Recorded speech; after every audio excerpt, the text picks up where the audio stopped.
आफूले आफ्नो माथि हत्याको पापबाट मुक्त हुनको लागि यहाँ आएर स्नान गरे होइन त? स्नान गरेपछि पाप मुक्त भए। त्यसपछि पञ्चहरू खस्यो र पञ्चहरू खसेपछि यो नदी यहाँबाट अगाडि बढ्न थाल्यो। त्यसपछि नदीको नाम ब्रह्मपुत्र भयो।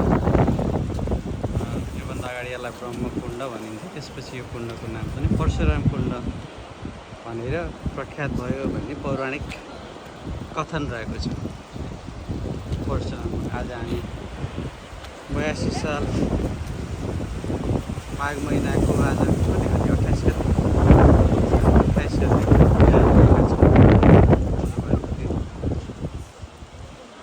सोमबार कामाख्या देवी